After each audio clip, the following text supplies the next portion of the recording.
ആ PM എന്ന് പറഞ്ഞവനെ ഇത്തിരി പൂജാസാധനങ്ങൾ വാങ്ങാൻ വിട്ടിട്ടുണ്ടായിരുന്നു. അവൻ എല്ലി പോകിതറേ. നിന്റെ മിക്സിംഗ് കറക്റ്റ് ആണെന്ന് നോക്കിയേ. അപ്പൊ നീ എന്റെ മിക്സിംഗ് പഠിച്ചു അല്ലേ? എന്ത് കാര്യം ഒറ്റത്തവണ കണ്ടാ മതി ഈ PM-ന്. നീ റൊമ്പ ഗട്ടിക്കാരൻ. ഞാൻ കെട്ടിട്ടൊന്നുമില്ല. എടാ ഗട്ടിക്കാരൻ എന്ന് പറഞ്ഞ സാമർത്ഥ്യക്കാരൻ അർത്ഥം. ഓ ആ ഗട്ടിക്കാരൻ. അപ്പൊ നമ്മ പറഞ്ഞു നിർത്തിയതെങ്കേ നാഗർകോവിൽ തെലുങ്ക് പടത്തിന്റെ ഷൂട്ടിംഗ്. കോവിൽ ഏതോ കല്യാണം കാണുന്ന ഹീറോയും ഹീറോയിനും. കറക്റ്റ്. ഹീറോയും ഹീറോയിനും റെഡി. അവര് കാണുന്ന കല്യാണത്തിനുള്ള പെണ്ണും റെഡി. പക്ഷെ ചെറുക്കനായിട്ട് അഭിനയിക്കാൻ കൊണ്ടുവന്നവനെ ഡയറക്ടർക്ക് ഇഷ്ടപ്പെട്ടില്ല. ഡയറക്ടർ കോദാണ്ഡരാമ റെഡ്ഡി എന്നെ നോക്കി ഒന്ന് പുഞ്ചിരിച്ചു. ബാലാജി, നീ കല്യാണ ചെറുക്കനായിട്ട് അഭിനയിക്കുന്ന ഒരു ഓർഡർ. അന്ന് ഞാൻ ഇതുപോലെയൊന്നുമല്ല, ഇതിലും പൂസായിരുന്ന സ്മാർട്ടായിരുന്നു. ശിവാജി ഗണേശനില്ലേ അതുപോലെ. പിന്നെ ഒന്നും നോക്കിയില്ല, കേറി നിന്ന് താലി കെട്ടി ഫസ്റ്റ് ടേക്ക് ഓക്കെ.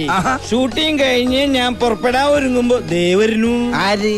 ഞാൻ താലി കെട്ടിയ പെണ്ണിന്റെ ചേട്ടൻ രാമകൃഷ്ണനും നാട്ടുകാരും. എന്തിന്? കെട്ടിയ പെണ്ണിനെ ഇവിടെ ഇട്ടുണ്ട് പോയാ കൈയും കാലും വെട്ടുന്നു പറഞ്ഞ് എന്റെ ക്യാമറയും ബാഗും അവര് പിടിച്ചെടുത്തു. അപ്പൊ ആ പെണ്ണ് നടിയായിരുന്നില്ലേ? ഷൂട്ടിംഗ് കാണാൻ വന്ന ആ പെണ്ണിനോട് എന്തൊക്കെയോ പറഞ്ഞ് വേഷം കിട്ടിച്ചത് ആ പ്രൊഡക്ഷൻ മാനേജർ തെണ്ടി. എന്നിട്ടെന്താ, ശാന്തി മുഹൂർത്തം കഴിഞ്ഞ് ഞാൻ നാടുവിട്ടു. ശാന്തി മുഹൂർത്തോ? ഫസ്റ്റ് നൈറ്റിംഗ്. പിന്നെന്തിനാ അവിടുന്ന് പോകുന്നത്? അവിടെ തന്നെ കൂടായിരുന്നില്ലേ? അതെങ്ങനെയാ? അന്ന് എനിക്ക് നാട്ടിലൊരു ഭയങ്കര പ്രേമുണ്ടായിരുന്നു. എന്നിട്ട് അവരെന്ത് കെട്ടാഞ്ഞത്? സിനിമാക്കാരന് പെണ്ണ് കൊടുക്കില്ല എന്ന് പറഞ്ഞ് അവളുടെ തന്ത വേറൊരുത്തനെ കൊണ്ട് അവളെ കെട്ടിച്ചു. എന്നാ പിന്നെ തിരിച്ച് നാഗർകോവിലേക്ക് പോകായിരുന്നില്ലേ? ചെന്നാൽ അവരെന്റെ കൈയും കാലും തല്ലി ഒടിച്ച് അവിടെ ഇടും. പിന്നെ ഒരിക്കലും അവരെ കണ്ടിട്ടേ ഇല്ല? ഒരുപാട് സ്ഥലത്ത് ഞാൻ അവരെ അന്വേഷിച്ചു. പിന്നെ ഞാൻ അവരെ കണ്ടിട്ടില്ല.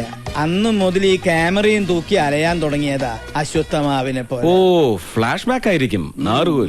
അതേടാ, നീ ഇരിക്കേ. വേണ്ട, ഞാനൊരു 1000 തവണ കേട്ട് ബോറടിച്ചതായി കഥ. 1000 അല്ല, 10,000 തവണ കേൾക്കണം. എന്നാലേ ഭാര്യയും കുട്ടികളും കുടുംബവും ഇല്ലാണ്ടായാൽ എന്താന്നുള്ള നൊമ്പരം അറിയൂ. എന്ത് നൊമ്പരം? വീണടം വിഷ്ണു ലോകമെന്നും പറഞ്ഞ് പറന്ന് നടന്നൂടെ? സുഖല്ലേ? സുഖം പുറത്ത് നിൽക്കണവർക്ക് അങ്ങനെ തോന്നും. പക്ഷേ ഉള്ളിലെരിയണ തീ ആരും കാണില്ല.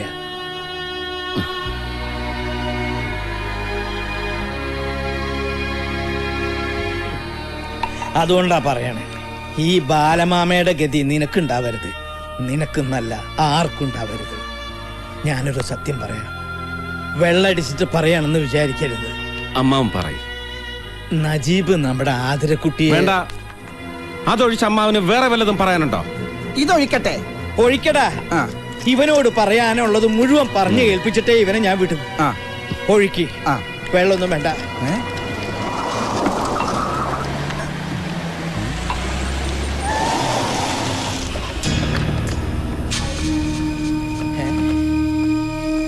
ആരാ ഈ നേരത്ത്? പൈലിപ്പിള്ളയും അയാളുടെ ഗുണ്ടകളുവാ. ആരാ പൈലിപ്പിള്ള? ചിട്ടിക്കമ്പനി മുതലാളിയാ. പിന്നെ കൊട്ടേഷൻ കൊടുക്കും. കൊട്ടേഷനാ?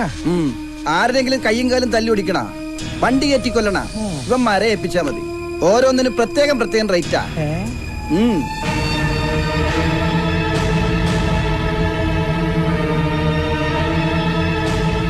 അതെ, അങ്ങനെ അങ്ങ് ഏറ്റാ മതി.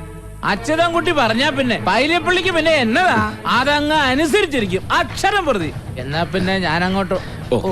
വണ്ടി ഇടറാ. ഈ പൈലിപ്പള്ളി ആയിട്ട് അച്ചൂട്ടിക്ക് എന്താ ഇടപാട്? നജീബിന്റെ കയ്യോ കാലോ തല്ലി ഓടിക്കാൻ കൊട്ടേഷൻ കൊടുത്തായിരിക്കും. എന്റെ പരദൈവങ്ങളെ, ഇവന്റെ പകയൊന്ന് അടങ്ങാൻ എന്തെങ്കിലും വഴി കാണിച്ചു തരണേ. മതി.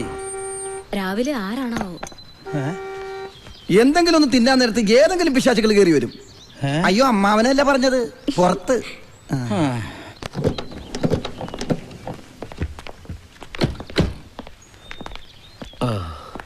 മിസ്റ്റർ അച്യുതൻകുട്ടിയില്ലേ?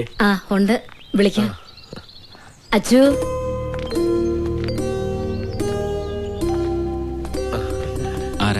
ഞങ്ങള് ഒരു വെഡിങ് ഇവന്റിന്റെ കാര്യം സംസാരിക്കാൻ വന്നതാ. കുടിക്കാൻ അത് വന്ന് ഒന്നും വേണ്ട.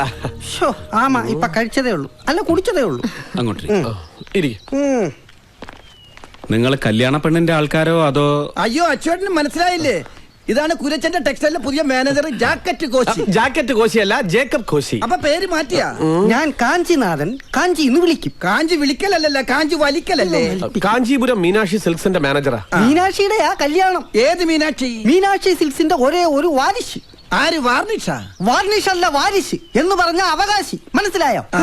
അതുകൊണ്ട് മുതലിയാരയ്യാവുക്ക് ഒരേ നിർബന്ധം. കാഞ്ചീപുരത്ത് ഇതുവരെ ആരും കാണാത്ത അപ്പൊ കല്യാണം. കല്യാണത്തിന് ആരും കാണില്ലേ? അതല്ല, ഇതുവരെ നടക്കാത്ത ഒരു കല്യാണം. അപ്പൊ ഈ കല്യാണം നടക്കില്ലേ? കല്യാണം ഗംഭീരമാക്കണം എന്നാണ് ഇദ്ദേഹം ഉദ്ദേശിച്ചത്. അങ്ങനെ പറ. അതായത് മീനാക്ഷി ബംഗ്ലാവും, ബംഗ്ലാവ് മുതൽ കല്യാണ മണ്ഡപം വരെയുള്ള റോഡും കല്യാണ മണ്ഡപവും ഒക്കെ അലങ്കരിച്ച് ദേവലോകം പോലെ ആക്കണം. ആന, കുതിര, ചെണ്ടമേളം, പുലികളി, കഥകളി, താലപ്പൊലി, തിരുവാതിര എല്ലാം വേണം. പിന്നെ മുതലിയാർ അയ്യാവുക്ക് വിദ്യാഭ്യാസം ரொம்ப കമ്മി. അതിനാലെ കല്യാണം കൂടാൻ വരുന്നവർ കേൾക്കാൻ പാകത്തില് ഇംഗ്ലീഷ് പേശി ബന്ധുക്കളെ പോലെ നിൽക്കാൻ കുറച്ചുപേരെ കരുതിയേക്കണം. മുതലിയാർ അയ്യാവുടെ മൂത്ത പെണ്ടാട്ടി വിശാലാക്ഷി അമ്മാവുടെ ഐഡിയ. മൊയിലിയാരാ? മൊയിലിയാരല്ല, മുതലിയാര്. ആയിക്കോട്ടെ. അങ്ങേരുടെ ഏത് പെണ്ടാട്ടിയിലാണ് ഈ കല്യാണ പെണ്ണ്? അയ്യോ, മുതലിയാര് മീനാക്ഷിയുടെ ഒരേ ഒരു അമ്മാവനാ. പുള്ളിക്കാരന്റെ മൂത്ത പൊണ്ടാട്ടിയിലെ മകൻ ശരവണനാണ് മാപ്പിളை, മുറമാപ്പിളை. രണ്ടാമത്തെ പൊണ്ടാട്ടിയിലുള്ള പെങ്കൊച്ചു മരതകം +2 ആയിട്ടേ ഉള്ളൂ. ഈ വിവരങ്ങളൊക്കെ എന്നോട് വിളിച്ചു പറഞ്ഞപ്പോ പറ്റിയ പാർട്ടി ഇവിടെ ഉണ്ടെന്ന് ഞാൻ പറഞ്ഞു. അയ്യോ, +2 പെണ്ണിനെ കണ്ടിട്ട് ഇവിടെ ആരുമില്ല. അയ്യോ, പെണ്ണിനെ കെട്ടിക്കാൻ വേണ്ടിട്ടല്ല, ഈവന്റ് നടത്തുന്നത് ഏൽപ്പിക്കാൻ. കഴിഞ്ഞ തവണ കാഞ്ചീപുരം പട്ടിന്റെ ലോഞ്ച് നിങ്ങൾ നജീബിനല്ലേ കൊടുത്തത്? ഇതും അയാളെ തന്നെ ഏൽപ്പിച്ചാൽ മതി. സോറി മിസ്റ്റർ അച്യുതൻകുട്ടി, ഒരു മിസ്അണ്ടർസ്റ്റാൻഡിംഗ് പറ്റിയതാണ്. ഞങ്ങൾ അവിടെ പോയിരുന്നു. ഇത്രയും വലിയ തുകയ്ക്കുള്ള പരിപാടി ഏറ്റെടുക്കാൻ ബുദ്ധിമുട്ടാണെന്ന് പറഞ്ഞു. ഒന്നുകിൽ മീനാക്ഷി ബംഗ്ലാവും റോഡും, അല്ലെങ്കിൽ കല്യാണ മണ്ഡപവും റോഡും, ഏതെങ്കിലും ഒന്നേ നജീബിനെ കൊണ്ട് പറ്റൂന്ന് പറഞ്ഞു. അത് തന്നെ എനിക്കും പറയാനുള്ളത്. ഇത് വലിയ തുക വരുന്ന പരിപാടിയാ. വേണമെങ്കിൽ കല്യാണ മണ്ഡപവും പാതി റോഡും ഞാൻ ചെയ്യാം, ബംഗ്ലാവും പാതി റോഡും അയാൾ ചെയ്യട്ടെ. ഞാനൊരു ഐഡിയ പറയാം. ഒന്നുകിൽ കല്യാണ മണ്ഡപവും പകുതി റോഡും അച്യുതൻകുട്ടി ചെയ്യട്ടെ, കാമാക്ഷി ബംഗ്ലാവും. കാമാക്ഷി അല്ല, മീനാക്ഷി. ഏത് യക്ഷിയായാലും ആ ബംഗ്ലാവും പകുതി റോഡും നജീബ് ചെയ്യട്ടെ. അത് തന്നെയല്ലേ അച്ചോട്ടനും പറഞ്ഞത്? ആണല്ലോ, എങ്കിൽ ടേക്ക് ഓക്കെ. എന്റെ അമ്മാവനാ, സിനിമയിൽ വലിയ ക്യാമറമാനാ. നിന്നോട് വിശദീകരണം ചോദിച്ചില്ല. കുഞ്ഞുനാളില് നാഗർകോവിലായിരുന്നപ്പോ എംജിആറിന്റെ കുറെ ഷൂട്ടിംഗ് കണ്ടിട്ടുണ്ട്. നിന്റെ അമ്മയുടെ പേരെന്താ? വസുന്ധര. അയ്യേ, അപ്പൊ അതല്ല. ബാലമ്മാവൻ കൂടെ ഉണ്ടായിരുന്നെങ്കിൽ തമിഴും തെലുങ്കും പറയാൻ ഒരാളായ. അങ്ങനെ അറിയാനൊന്നുമില്ല. സത്യം പറഞ്ഞാ മുതലിയാരും അമ്മാവും ഒക്കെ മലയാളീസാ. പിന്നെ അപ്പനപ്പന്മാരായിട്ട് അവിടെ ബിസിനസ് തുടങ്ങിയതുകൊണ്ട് മുതലിയാരന്മാരായി പോയതാ. അപ്പോ നമുക്കിതങ്ങ് ഉറപ്പിക്കാം അല്ലേ? ഇവന്റ് നടത്തേണ്ട സൈറ്റ് വന്ന് കാണണം. ക്ലയന്റിന്റെ ഡിമാൻഡ്സ് അറിഞ്ഞ് ഡിസൈൻ ചെയ്ത് ബഡ്ജറ്റ് ഇട്ട് ഓക്കെ പറഞ്ഞ് എഗ്രിമെന്റ് സൈൻ ചെയ്താലേ ഞങ്ങൾ ഉറപ്പിക്കും. അതിനൊക്കെ ഇവിടെ ദേ ഈ കോശിയുണ്ട്. അപ്പോ പോകുന്ന വഴി നജീബിനെ കണ്ട് എല്ലാം ഫിക്സ് ചെയ്തോട്ടെ. നജീബ് പാതി ഏറ്റാലേ ഞാനുള്ളൂ. ഓക്കെ. അഡ്വാൻസ് എപ്പോഴാ വേണ്ടതെന്ന് വെച്ചാൽ എന്നെ ഒന്ന് ഫോൺ ചെയ്താൽ മതി. എന്തെങ്കിലും ചോദിക്കാനോ പറയാനോ ഉണ്ടെങ്കിൽ ഈ നമ്പറിൽ വിളിച്ചാൽ മതി. ശരി, വരട്ടെ. എന്തായാലും എന്റെ പ്രാർത്ഥന കേട്ട് പരദൈവങ്ങൾ പറഞ്ഞു വിട്ടത് അയാള്. നജീബും നീയും വീണ്ടും ഒന്നിച്ചൊരു പരിപാടി ഏറ്റെടുത്തല്ലോ, സമാധാനായി. ഒന്നിച്ചൊന്നുമല്ല, ഈ പരിപാടി ഒറ്റയ്ക്ക് ഏറ്റെടുത്ത് നടത്താൻ കഴിയാഞ്ഞിട്ടുമല്ല. അവൻ ഈ മുറ്റത്ത് വന്നതെന്ന് വെല്ലുവിളിച്ചതുപോലെ എന്റെ മുന്നിലൊന്ന് കിട്ടാൻ വേണ്ടിയാ. നേർക്ക് നേരെ പൊരുതാൻ കിട്ടിയ ഒരു അവസരം ഞാൻ വിടില്ല. അപ്പൊ കോംപ്രമൈസ് ആയതല്ലേ? കോംപ്രമൈസ് അത് ഈ ജന്മത്തുണ്ടാവില്ല അമ്മാവാ. ഇത് ഫയൽ വെച്ചേക്ക്. ശ്രീരാമലിംഗം മുതലിയാർ, മീനാക്ഷി